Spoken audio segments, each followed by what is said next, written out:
Well, hello and welcome back to the podcast Pastors on Porn. And this is the podcast where we speak regarding and issues around people who are in Christian ministry, pastors, nonprofits, church staffs that are trying to navigate how do I deal with an ongoing sexual struggle, yet still navigate my way in Christian ministry. And those are some of the topics that we deal with here, and how to find help, how to find healing, and then how to deal with some of the surrounding issues around it. So today I want to talk about a phrase, and the phrase is from the Bible. It's these two words, above reproach. You know, and it's one of the phrases that often comes up in the area of pastoral discipline. And it's a phrase that's used to essentially ask or to require that pastors are to be above reproach. So when a pastor perhaps is asked to step down or step away from pastoral ministries due to sexual sin, sexual struggles, this phrase, above reproach, is usually front and center in the explanation given to churches and congregations, and is kind of the apologetic or kind of the underlying reasons that's used to basically underscore or undergird the steps that are taken towards that particular pastor. And of course, the phrase above reproach is based on Scripture. 1 Timothy 3 says the following: "Here is a trustworthy saying, whoever aspires to be an overseer desires a noble task. Now the overseer is to be above reproach, faithful to his wife, temperate, self-controlled, respectable, hospitable, able to teach, not given to drunkenness, not violent but gentle, not quarrelsome, not a lover of money." Well, and I guess it would seem on a pretty quick glance that any pastor or overseer, for example, who looks at porn or struggles with porn, or it's at all a part of his landscape at any level, should be disqualified from ministry. Because, number one, they're not above reproach now, are they? And further, according to this passage, you could say, well, they're not also faithful to their wife, since they're definitely violating Jesus' injunction that anybody who looks at a woman lustfully has already committed adultery with her in his heart, right? So strike two. And then strike three from that would be, they're definitely not showing self-control. So strike one, strike two, strike three, they're not above reproach, which is kind of an overarching statement that says, okay, we, for example, whoever's making the decision in local churches or boards or denominations, we need to replace that existing pastor or that person on pastoral staff, and we need to replace them with somebody who obviously fits the qualifications better, or is fit to the list of things we just described. Now, let me just say this. I am all for taking Scripture seriously. Seriously, I'm all for taking Scripture serious. It is our standard for faith and practice. And I think we do need to live under its guidance and direction. We need to seek to apply it without fear or favor, to quote a certain attorney general down south. Now, but what I want to, advocate here is to take a look at these passages in a different way, a way that I still believe is consistent with the tenor of all Scripture and is still faithful to the direction of this passage. So you might say that's a big lift, but I that's kind of what this podcast is about today. And I could go in a few directions, but let me just start with a few obvious statements here. when many people, or when people use the word above reproach, for them it is often meaning something akin to without fault or sin. Right? So it's synonymous. Okay, somebody above reproach. There's no sin, there's no fault. And, let me just make a couple tongue-in-cheek comments. I personally glad that Paul followed Jesus, not Jesus followed Paul, because the other way around would have caused real problems, because you think of it, all of Jesus' 12 disciples should have been disqualified based on their recorded faults. I mean, think about what you know of each of the disciples. Just take even the parts, the ones we know about, things have been written about them or recorded. According to that definition, none of the 12 disciples, other than one, of course, but none of them were above reproach. If above reproach means without fault or sin. So then it kind of begs the question, so then what does it mean to be above reproach? Perhaps we're misunderstanding it or misusing it. Certainly if we are, I'm suggesting we are, if we think it means without fault or sin. And I'm not a Greek student, so I just, you might want to dismiss me based on that. But I do know a little bit about, looking up Greek words. The strong Greek word 3681 is onidos, which means reproach or disgrace. And it has to do with, again, censure, blame, or a loss of reputation, personal disgrace. There's a hybrid use of the term, and it's found in 1 Timothy 3:7. And it's a similar use of the word. And 1 Timothy 3:7 says something similar.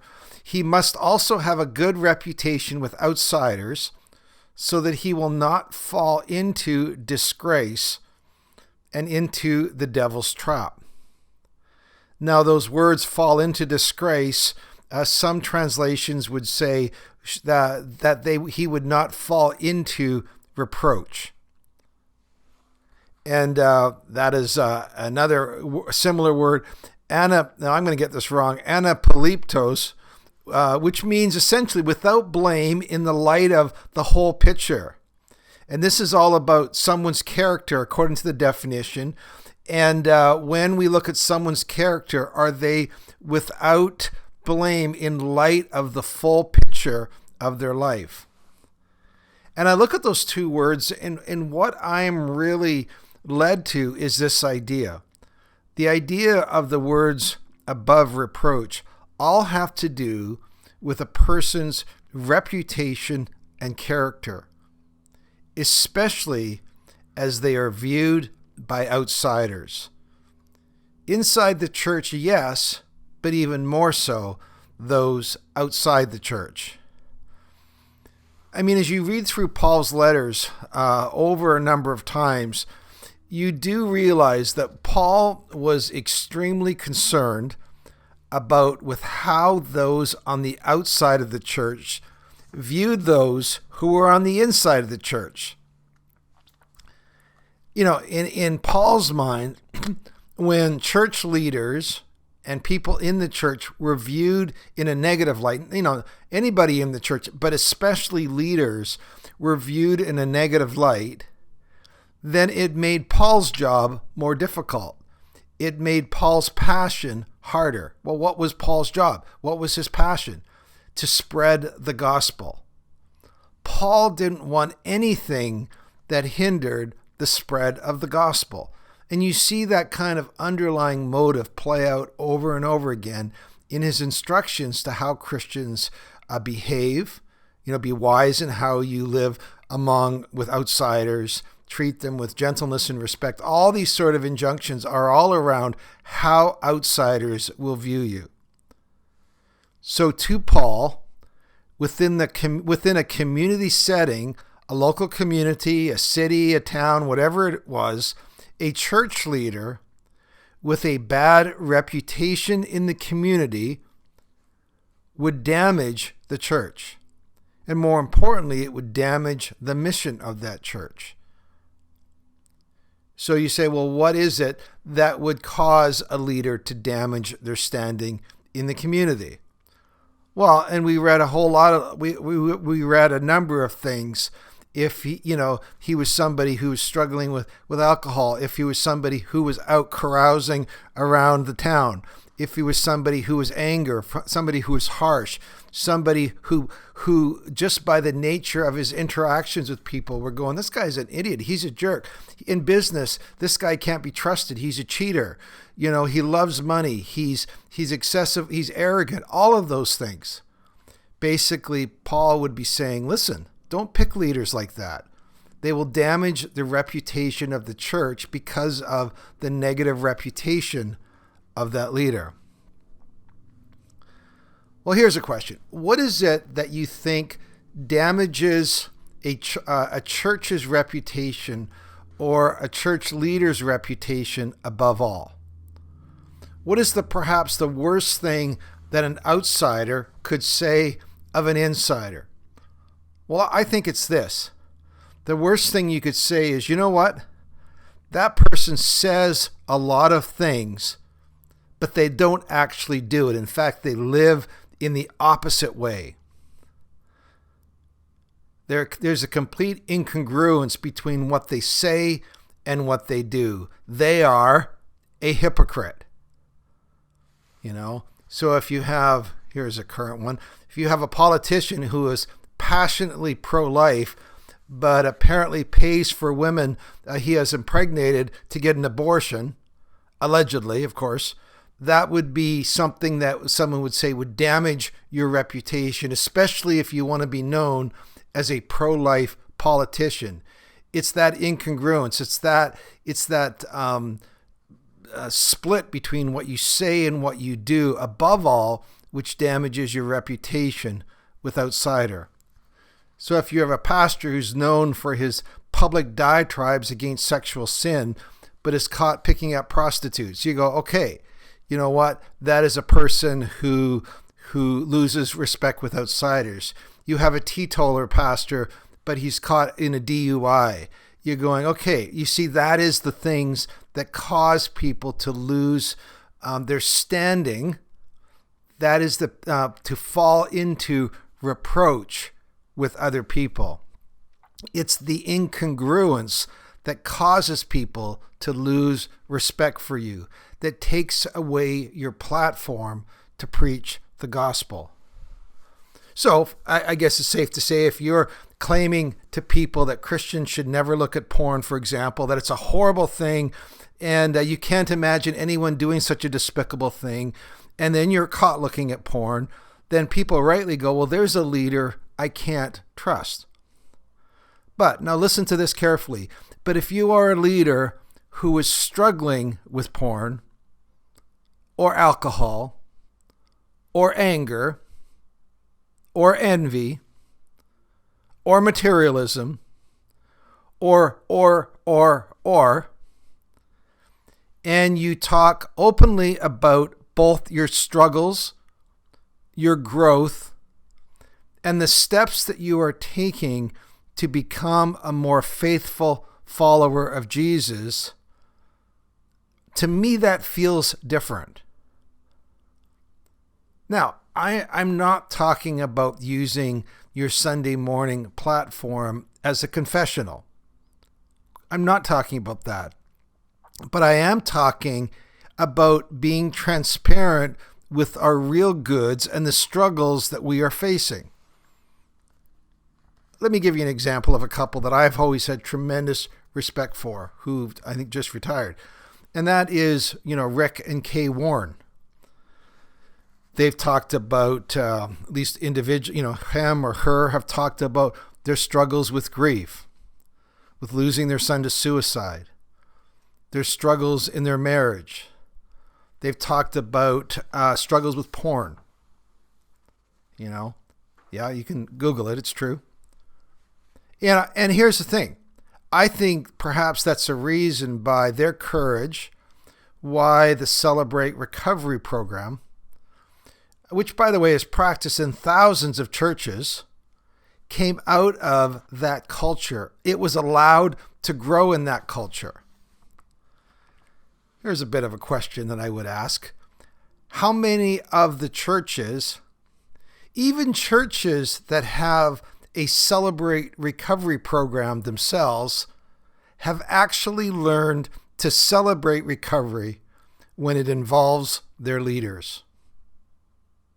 I don't think the numbers would be nearly as high. Yeah, and I know if you've listened to this, if you listen to this podcast for a while, you'll know that one of my hobby horses is this. If it's the goal of your church to be a shiny church, then it does make sense that you need shiny pastors and leaders. Pastors and leaders without spot or blemish. Those kind of shiny leaders that we can all attach our hopes and aspirations to. Maybe the people who are listening to that leader, maybe I could one day be like that leader without real struggles or problems. I would love to have the marriage like that leader, a leader who floats or skates through life untouched by the world around them. Oh man, that's why I come to this church. And our people are left continuing to struggle in secret, wondering why they can't live like our pastors, have marriage like our pastors, and live free of the besetting sins that everybody else struggles with, yet apparently their leaders and elders have mastered, allegedly. Of course, the pastor has the occasional anger when somebody cuts him off on the freeway, tee-hee-hee, right? Because he's human. Like, that's just BS, right? So that's the first thing that I really think that is a much closer understanding of the direction of that term above reproach. Here's the second thing that I would I guess direct us to when we're looking to apply that to leaders' lives. And I want to appeal to the following passage from Galatians 6:1. Brothers and sisters, if someone is caught in a sin, you who live by the Spirit should restore that person gently. See, leaders, the last time I checked, are still our brothers and sisters. And they're still subject and eligible for the same biblical care of any other person. The goal of care for anybody, including leaders, is always restoration, not punishment. I read an extremely thought-provoking book, Unpunishable, by Danny Silk, which speaks a lot of that. And I don't know, maybe it's something about the broader culture that makes this difficult. Sometimes in our broader conservative culture, we always favor punishment over rehabilitation, punishment over restoration. I don't know if it makes us feel better or it reminds us deep down that we're not like them, but we always seem to want to gravitate to that. Now, this is not an episode around restoration and the issues around restoration of pastors. Perhaps we can deal with that in the future podcast. All I'm wanting to do today, just with the time we've had here, is to get you perhaps to rethink your understanding of the phrase above reproach, especially how we apply the term above reproach when it comes to how we deal with struggling people in Christian leadership. Till next time, God bless.